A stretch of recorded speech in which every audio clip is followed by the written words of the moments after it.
नमस्कार दोस्तों, जय श्री राम, जय हनुमान, जय बागेश्वर धाम सरकार। तो दोस्तों, शाम को दीपक जलाते समय जो नियम अपनाने चाहिए, क्या आप वह जानते हैं? दोस्तों, क्या आपको शाम को दीपक जलाने के महत्व के बारे में पता है? और क्या आप जानते हैं कि शाम के समय दीपक बाती करने का विधान क्यों बताया गया है? और आखिर क्यों घर में प्रतिदिन शाम के समय दीपक जलाने के लिए कहा जाता है?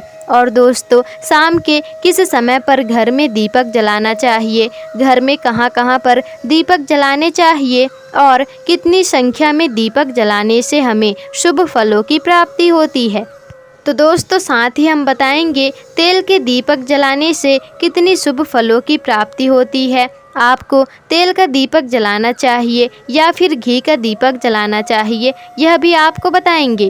तो दोस्तों, दीपक जलाते समय कौन सा मंत्र आपको बोलना चाहिए? तो अगर इन सभी सवालों के जवाब आप जानना चाहते हैं तो वीडियो आपके लिए ही है, क्योंकि दोस्तों, शाम के पूजा के बारे में सभी नियम और महत्व के बारे में बागेश्वर धाम के सरकार पंडित धीरेन्द्र कृष्ण शास्त्री जी ने अपनी कथा में अपने भक्तों को बताया है। तो आज के इस वीडियो को अंत तक जरूर देखिएगा। तो दोस्तों, चलिए वीडियो में आगे बढ़ते हैं। तो दोस्तों, सभी के मन में अक्सर ये सवाल आता है कि जब हम सुबह सुबह देवी देवताओं की पूजा आराधना कर लेते हैं तो हमारे हिंदू धर्म में शाम के समय पूजा करने के लिए क्यों कहा जाता है? दोस्तों, आखिर इनका महत्व क्या होता है? वो दोस्तों, गुरुजी कहते हैं कि जब एक बार महादेव माता पार्वती को अमरता का ज्ञान देने के लिए अमरनाथ की गुफा में लेकर आए थे तो बहुत लंबे समय तक वह स्वर्ग में जाकर देवताओं से मिल नहीं पाए थे। इसलिए उन्होंने माता पार्वती से देवता से मिलने के लिए अनुमति मांगी और जब वो स्वर्ग से 1 महीने तक वापस नहीं आए तो माता पार्वती क्रोधित हो गईं और जब महादेव लौटकर आए तो माता पार्वती का क्रोध 7वें आसमान पर था और इस क्रोध के कारण बहुत सारे राक्षसों का जन्म हुआ था। तब महादेव के समझाने पर माता पार्वती का क्रोध शांत हो गया। लेकिन फिर जब माता पार्वती ने महादेव से कहा कि उनके क्रोध से उत्पन्न हुए सभी राक्षसों का क्या हुआ, इन्हें ब्रह्मांड में कहाँ स्थान दिया जाएगा, तब महादेव कहते हैं कि जिस घर में शाम के वक्त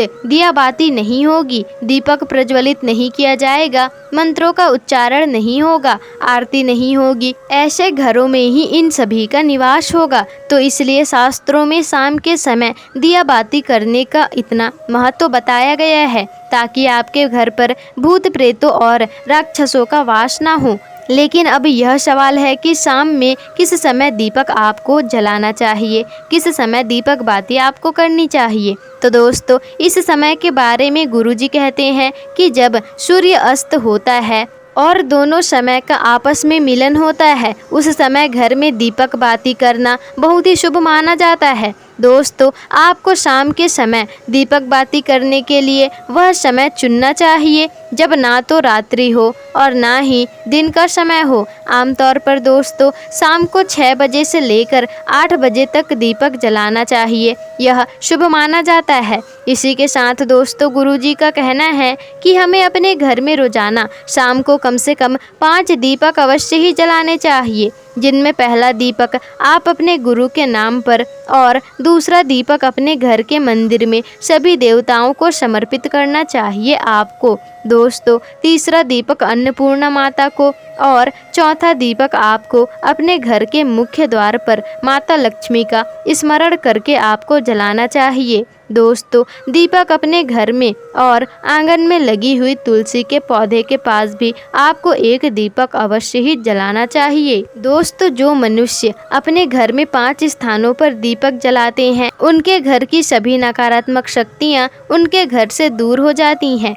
और दोस्तों, गुरुजी का कहना है कि दीपक जलाते समय आपको पूर्ण रूप से स्वच्छ होना चाहिए। जब भी हम सुबह पूजा करते हैं तो खुद को शुद्ध आपको रखना आसान होता है, क्योंकि स्नान करने के तुरंत बाद ही हम पूजा आराम से कर सकते हैं। लेकिन दोस्तों, संध्या के समय हम स्नान नहीं कर पाते, तो ऐसे में हमें शुद्धिकरण का विशेष ध्यान रखना चाहिए। इसलिए अगर आप अपने घर में संध्या के समय पूजा करते हैं तो खुद को पूरा दिन शुद्ध रखना बेहद जरूरी होता है। दोस्तों, यदि आप बाथरूम का इस्तेमाल करते हैं तो अपने हाथ पाँव को धोकर कपड़े जरूर बदल लीजिएगा। दोस्तों, यदि आप शौच जाते हैं तो आप अपने हाथ पाँव धोकर कपड़े बदलिए। दोस्तों, साथ ही साथ यदि आप दोपहर में पूरे दिन ब्रह्मचर्य का पालन नहीं कर पाते, तो पति पत्नी के साथ में रहते हैं, तो आपको संध्या की पूजा करने से पहले स्नान जरूर करना चाहिए।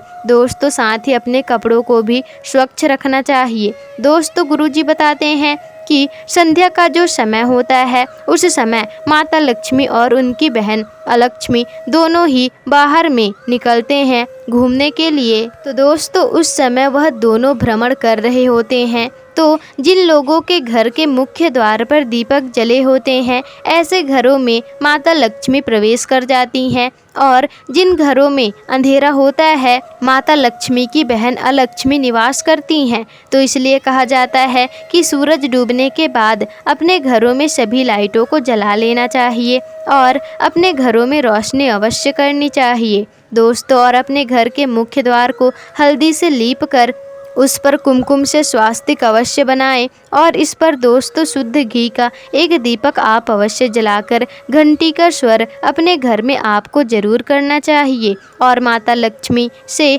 अपने घर में आने के लिए निवेदन करना चाहिए। साथ ही साथ दोस्तों, हर किसी को अपने घर में सुबह और शाम को एक दीपक अपने गुरु के नाम का भी जलाना बहुत जरूरी होता है। आप जरूर कीजिए यह दोस्तों, क्योंकि ईश्वर ने खुद सबसे पहले गुरु का स्थान बताया है, और इसके साथ एक दीपक आपको अपने घर के मंदिर में सभी देवी देवताओं के स्मरण करके एक दीपक अवश्य ही जलाना चाहिए। साथ ही दोस्तों, एक घी का दीपक आपको अपनी रसोई घर में माता अन्नपूर्णा के नाम से लेकर जलाना चाहिए, और माता से घर के भंडारों को भरे रखने की प्रार्थना करनी चाहिए।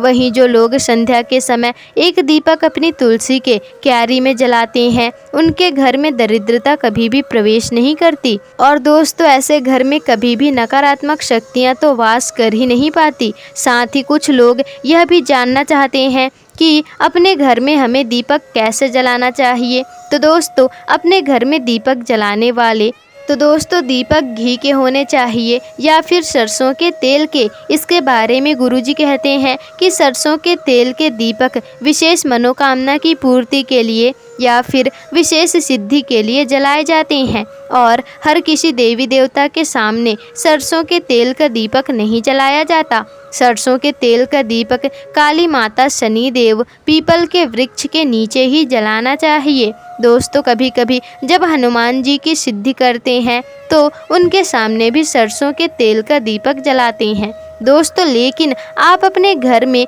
पूजा करते हो तो आपको शुद्ध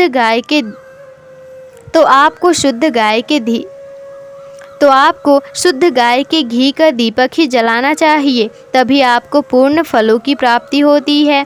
वहीं गुरुजी का कहना यह भी है कि दोस्तों, जब भी हम अपने घर में पूजा करते हैं तो हमें गरुड़ घंटी का नाद जरूर करना चाहिए। दोस्तों, इससे ना केवल देवी देवता प्रसन्न होते हैं बल्कि इससे पितृ भी प्रसन्न होते हैं। पितरों को भी इससे सुख मिलता है दोस्तों, और हमारे जीवन में आने वाली सभी नकारात्मक ऊर्जा और आपके आसपास के वातावरण में फैली हुई बुरी शक्तियाँ अपने आप ही नष्ट हो जाती हैं।